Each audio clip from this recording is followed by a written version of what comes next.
Bienvenue sur Elles osent et moi aussi, le podcast qui donne la parole à toutes les femmes. Je suis Aimée Bamukonde et j'ai l'honneur de recevoir aujourd'hui Candace Kothbisek. C'est lors d'une belle journée ensoleillée dans le cadre enchanteur du Parc Fleuri des Eaux Vives à Genève que je rencontre Candace pour la deuxième fois. Dès notre rencontre, son aura inspire le respect. Non par la force, mais par la douce confiance qui émane d'elle. Candace, c'est l'histoire d'une transformation, d'une résilience qui force l'admiration. Elle a surmonté des épreuves profondes. J'étais relativement contrôlée, plus contrôlée que je ne le réalisais à l'époque. Que cette personne a les moyens de corrompre des gens dans le système pour me faire du mal. Des violences psychiques et physiques, loin de la briser, l'ont forgée et rendue plus forte. Je veux aller vers ma destinée, une destinée où j'ai la liberté, où j'ai plus d'autonomie sur ma carrière, sur les choix de vie que je veux faire. Aujourd'hui, elle est reconnue comme autrice, coach, conférencière, consultante en entreprise et spécialiste du développement du leadership. Dans cet épisode, Candace partage avec nous son parcours avec une sincérité désarmante. Elle nous dévoile comment elle a su transformer sa douleur en force. Et au-delà de ses confidences émouvantes, elle nous offre également son regard éclairé sur le monde du numérique, un secteur par lequel elle a su s'imposer avec brio. Et restez jusqu'à la fin. Candace nous livre ses conseils essentiels pour oser, persévérer et devenir la personne résiliente que nous aspirons toutes et tous à être. Bonjour Candace, Bonjour Aimée. bienvenue dans Elles osent. Merci de m'avoir invitée. Nous sommes très très heureux de t'avoir ici aujourd'hui. J'aime beaucoup commencer par cette question de résilience. Vous savez, la résilience qui est cette capacité à surmonter les défis et surtout aussi quand on fait partie d'une minorité, vous savez, les défis, on en rencontre beaucoup. Et cette résilience aussi qui est également un moyen de résister, rebondir et se reconstruire. Quelle est la capacité qui vous définit le mieux? Ouais, je pense que c'est définitivement rebondir. C'est rebondir parce que finalement, ça se voit même dans mon parcours. J'ai grandi au Cameroun, j'ai eu une opportunité en Côte d'Ivoire. En Côte d'Ivoire, j'ai eu besoin de changer de direction, aller repartir, reprendre des études en France, changer de boulot, changer de pays. Donc c'est et même voilà quitter des situations difficiles, que ce soit au travail ou dans la vie personnelle. Donc je pense que ouais, ma résilience se trouve vraiment dans ma capacité à rebondir. D'accord. Donc, est-ce que vous avez eu de l'aide? Qu'est-ce qui vous donnait le punch pour laisser votre tête hors de l'eau? Ben, c'est très bien de parler d'hors de l'eau parce que généralement ça commence par toucher le fond. Ouais. Quand on touche le fond, tout ce qu'on peut faire, c'est repartir vers le haut de manière générale. Mais ce qui a facilité justement ce mouvement de rebond, en plus de toucher le fond, c'était parfois d'avoir sur le chemin des personnes, parfois des proches, parfois des personnes qu'on ne connaît pas, qui nous donnent une perspective sur comment notre vie peut être meilleure, ou qui nous donnent des outils, un contact, un accès. Par exemple, quand j'ai dû partir de Côte d'Ivoire et me réorienter pour aller ailleurs, c'est en discutant avec des amis que j'ai réalisé que je pouvais reprendre des études en école de commerce. Et d'autres amis qui m'ont dit, ah, tu peux apprendre les tests pour préparer ces concours-là avec telles institutions, etc., etc. Donc c'est vraiment un mélange. Mais l'impulsion de départ commence par toucher le fond, réaliser qu'on a touché le fond, réaliser qu'on ne veut pas rester au fond et trouver en soi le courage d'essayer de rebondir. En ce qui me concerne, la foi m'a aidé beaucoup aussi parce qu'il s'agissait de rebondir vers des territoires inconnus, vers des lieux inconnus ou vers une carrière inconnue et croire que il y avait quelque chose de plus grand que moi qui allait me permettre d'arriver à bonne destination. Quand je vous rencontre la première fois, c'est au Gala Diversity, donc le gala qui était organisé par Amal Safi, un gala pour la célébration des professionnels afrodescendants à Genève. Donc, je vous rencontre, il y a une centaine de personnes. Vous montez sur scène et vous partagez avec nous un moment poignant, un moment très difficile et très intime de votre vie. Comment vous avez eu affaire en fait à des violences conjugales. Donc, moi, je trouve que ça a été un moment extrêmement de courage. Personnellement, je ne sais pas si j'aurais osé à ce moment-là, mais ça m'a montré en fait la force que vous aviez en vous. Qu'est-ce qui a fait que subitement, en fait, ce moment-là arrive et que vous vouliez le partager avec les autres?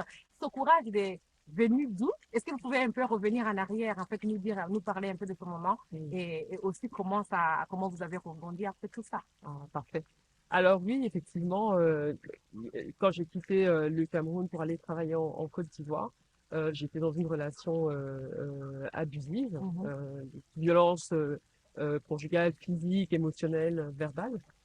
Majoritairement verbale et émotionnelle, mais voilà, il y avait de la violence physique également. Et c'est cet ensemble de choses-là, plus d'autres, qui m'ont fait me dire que je ne pouvais pas rester là Mhm. et qui m'a donné l'impulsion de me dire comment est-ce que je vais à la conquête d'une vie où je rayonne plus en tant que personne, en tant que professionnelle, mais surtout une vie où j'ai la liberté. La liberté. Parce que je n'étais pas libre dans la maison où je vivais, mais je n'étais même pas libre dans le pays où je vivais parce que la personne avec laquelle j'étais fiancée avait des contacts qui faisaient que je n'étais pas libre de mes mouvements. Je n'étais même pas, je n'étais pas libre. Voilà. J'étais relativement contrôlée, plus contrôlée que je ne le réalisais à l'époque. Et pour moi, il y a eu un besoin d'évasion, de me dire, OK, je ne peux pas rester dans cet environnement parce que cette personne a les moyens de corrompre des gens dans le système pour me faire du mal si je le quitte et je reste là.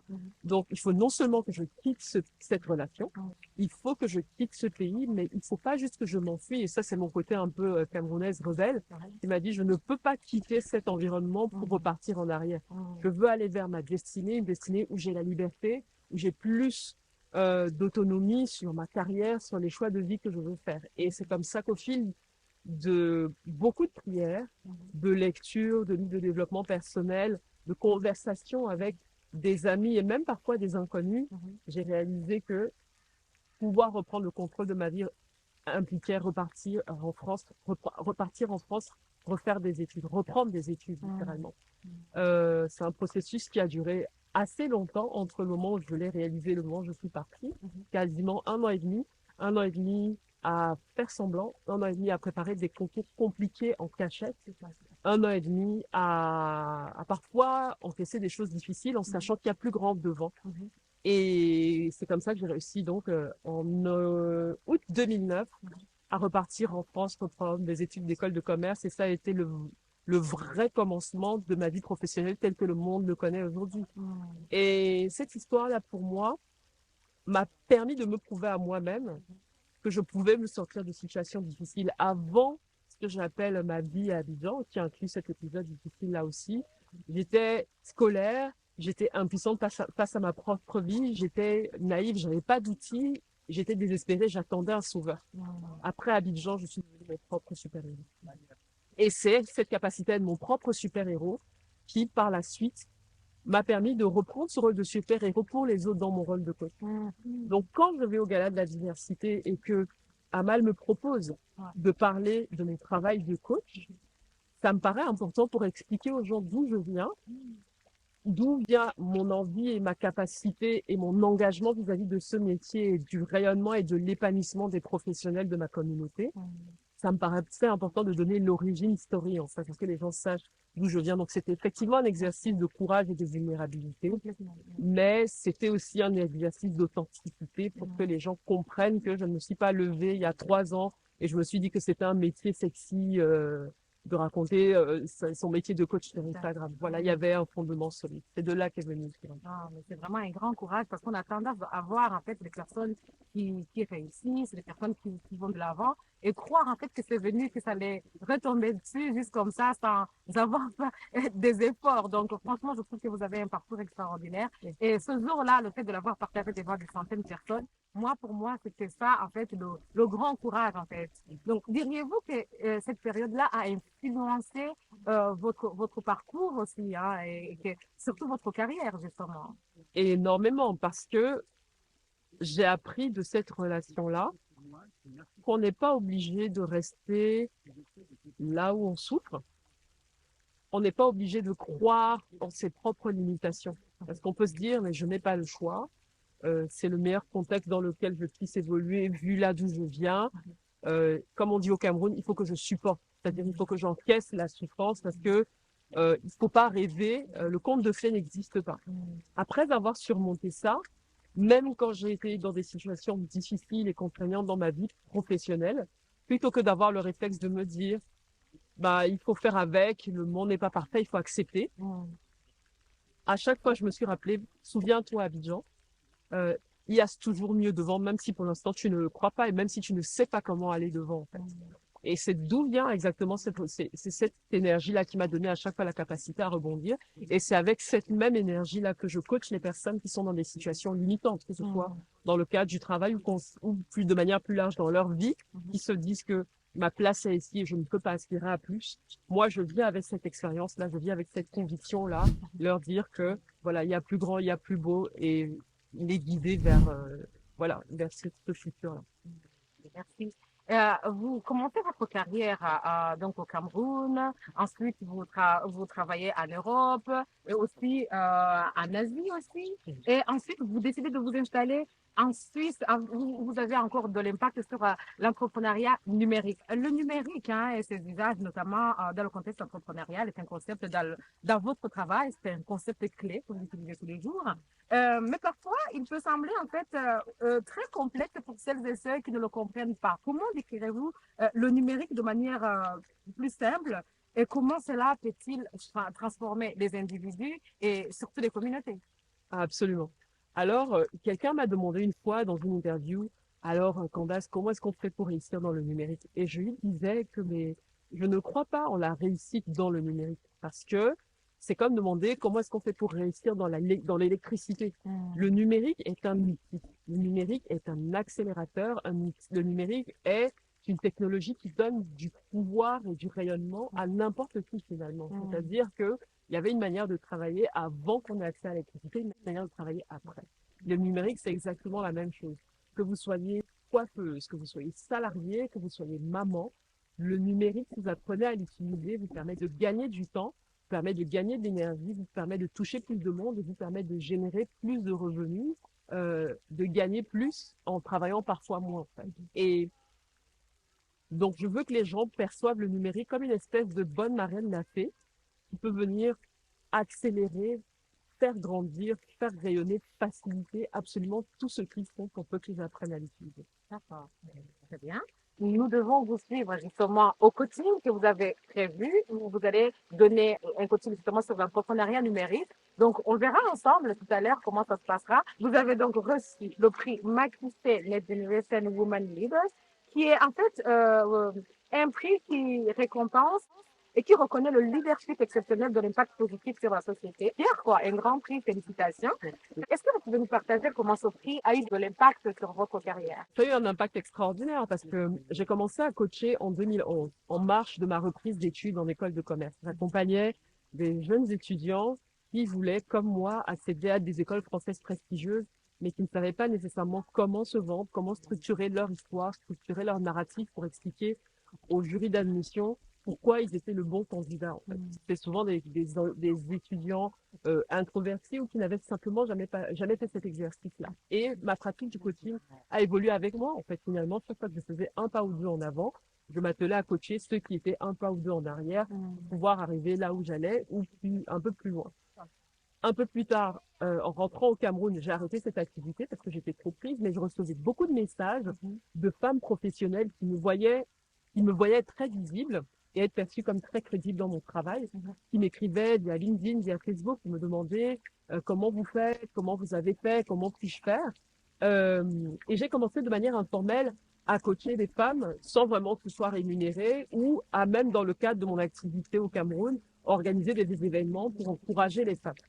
Et en 2018, j'ai décidé de reprendre mon activité de coach à temps plein. Pas de coach à temps plein, mais en tout cas de me dédier un peu plus de manière intentionnelle aux femmes. C'était plutôt en 2017 que j'ai décidé de le faire.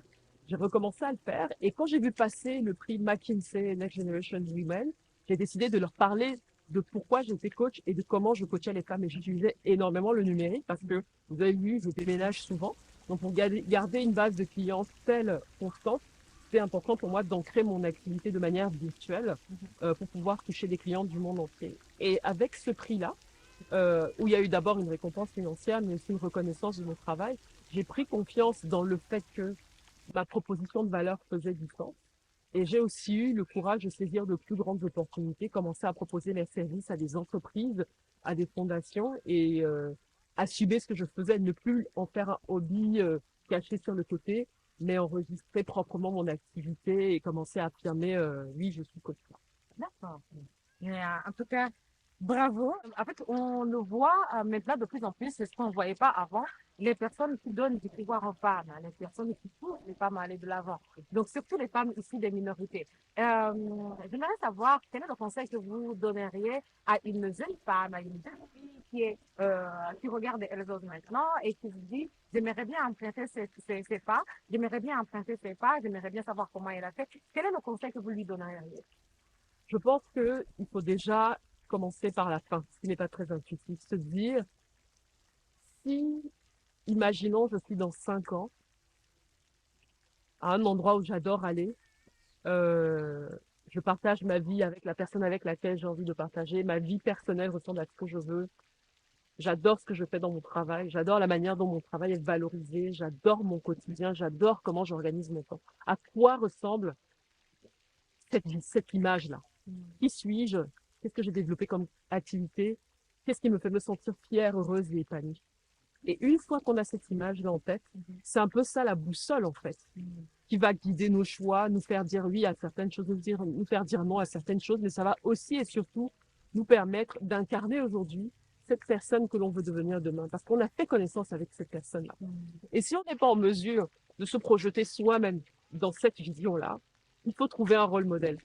Quelqu'un qu'on connaît, quelqu'un qu'on ne connaît pas. Moi, pendant longtemps, ça a été Michelle Obama. Quand j'étais à Abidjan, c'était Michelle et Barack Obama, d'ailleurs, c'était les deux. Et s'accrocher à l'image de cette personne-là et incarner aujourd'hui, dans la mesure du possible, à travers ses valeurs, à travers ses choix, l'attitude de la personne à laquelle on aspire à devenir. Et une fois qu'on a cette perspective-là, on a plus de courage d'attaquer des opportunités qu'on n'aurait pas voulu attaquer avant parce qu'on le fait au nom de la personne que l'on veut devenir. On a les attitudes de la personne que l'on voudrait devenir et le reste du monde s'en rend compte. D'ailleurs, un exemple que j'aime prendre, c'est que quand je rentrais au Cameroun, je me suis dit, OK, je vais rentrer au Cameroun travailler pour cette start-up. Mais qui est-ce que j'ai envie d'être? Quelle est la personne que j'ai envie d'incarner quand je rentre au Cameroun? Parce que j'étais une professionnelle relativement introvertie. Je me sentais pas toujours valorisée dans mon travail. J'avais un peu envie de me cacher. Mais en rentrant au Cameroun, je me suis dit, OK, j'ai envie de devenir un mélange de la Oprah Winfrey et de la Michelle Obama d'Afrique subsaharienne. Je n'en avais pas les qualités visibles, mais c'est avec cet esprit-là que je suis rentrée au Cameroun. Et c'est assez fou parce que dans plusieurs interviews par la suite, on m'a dit, ah, tu ressembles à Michelle Obama, alors que techniquement, je ne lui ressemble pas tant que ça, en fait.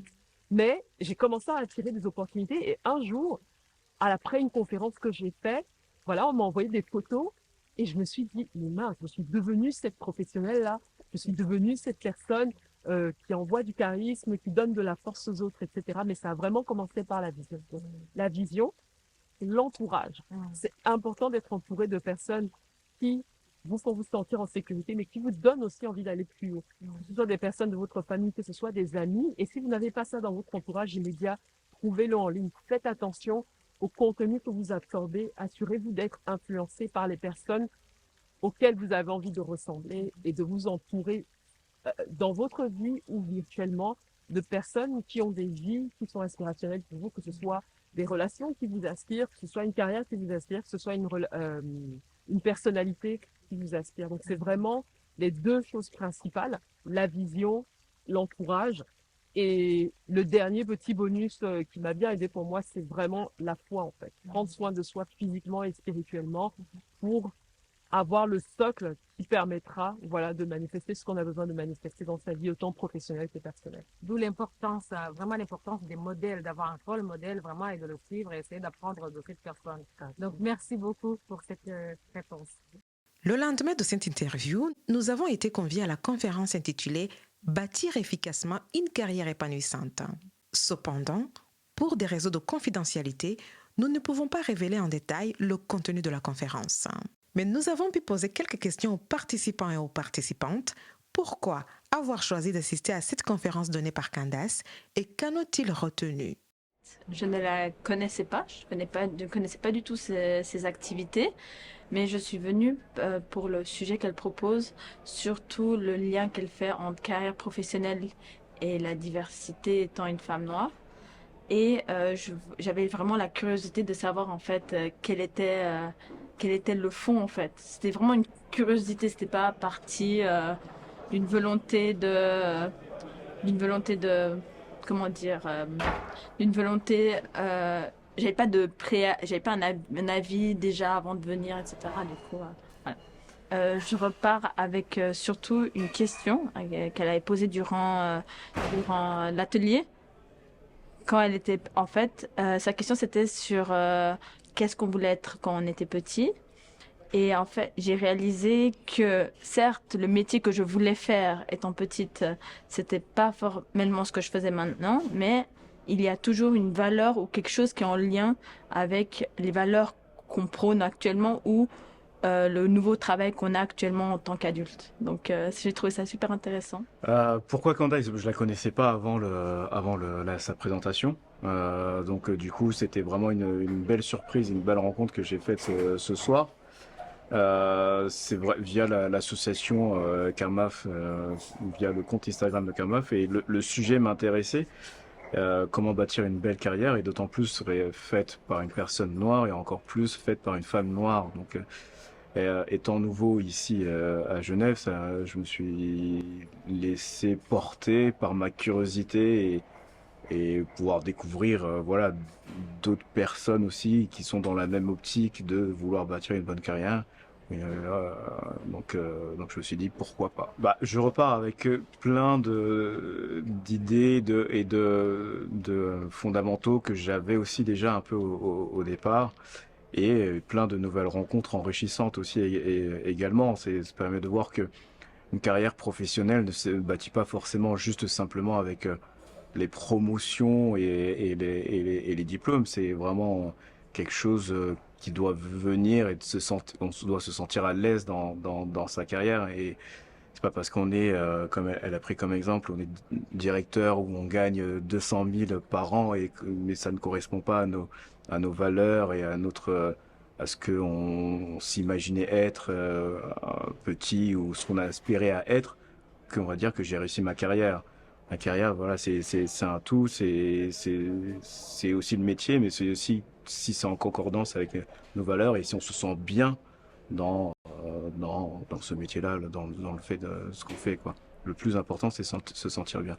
Pas forcément vouloir à tout prix devenir X ou X ou un tel, ou copier un tel ou un tel. C'est personnel, et elle a donné les outils pour que chacun puisse atteindre ce niveau-là, je pense. En quoi c'est important d'avoir une approche d'une personne de la communauté? En quoi c'est différent? Mais parce que comme la communauté, c'est quoi? On se regroupe autour d'un ou plusieurs critères qui nous assemblent. Et d'entendre parler des gens qui on s'assemble autour de ces critères-là, que ce soit physique, moraux ou autres, ça nous touche, ça peut nous toucher beaucoup plus, nous percuter un peu plus.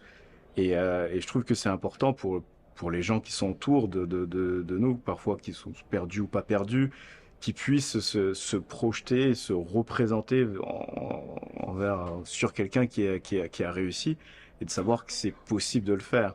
Donc, mais pas forcément copier, mais c'est possible de réussir comme toi tu sens comment tu veux réussir.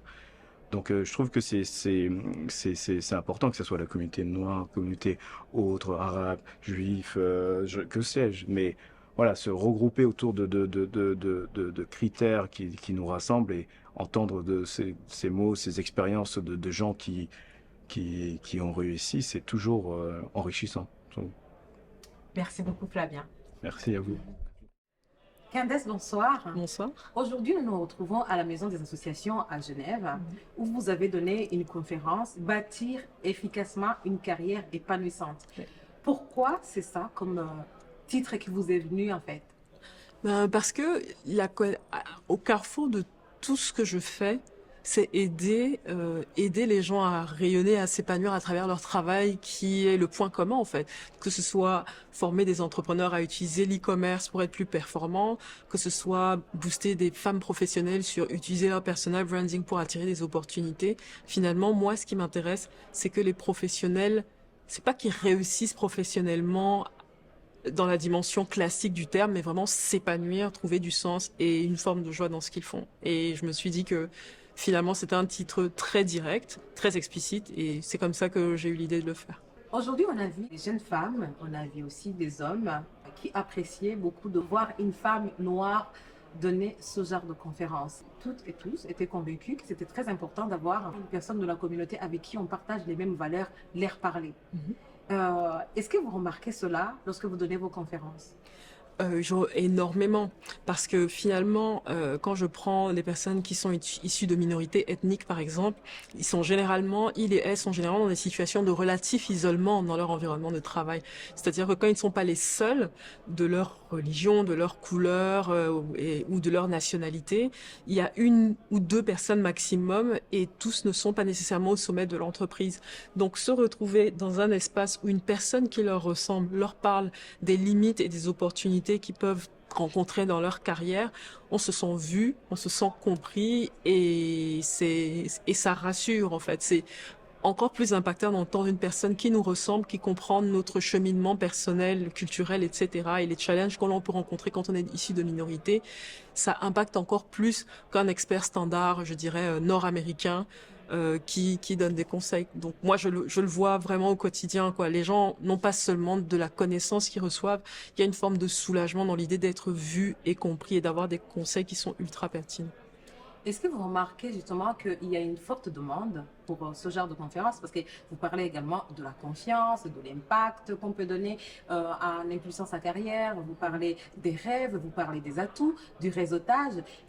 Est-ce que c'est vraiment très important? Vous remarquez que ça devient de plus en plus important pour les jeunes garçons, les jeunes filles, les étudiants. Tout à l'heure, il y avait des médecins qui étaient là aussi à votre conférence ce soir.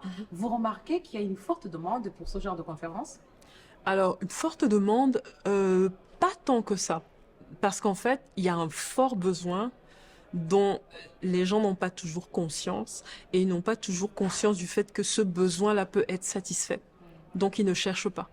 C'est pour ça qu'il n'y a pas de demande, en fait. C'est pas parce que ce n'est pas pertinent. Les gens ne réalisent pas qu'ils vont aller dans une conférence sur le travail, sur le réseautage, etc., trouver ce dont ils ont besoin.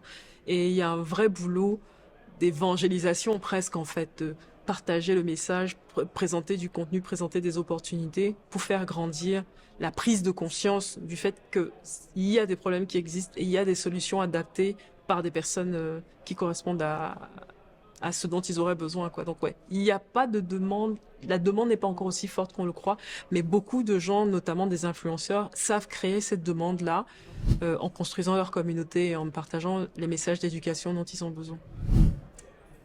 Merci beaucoup. Merci.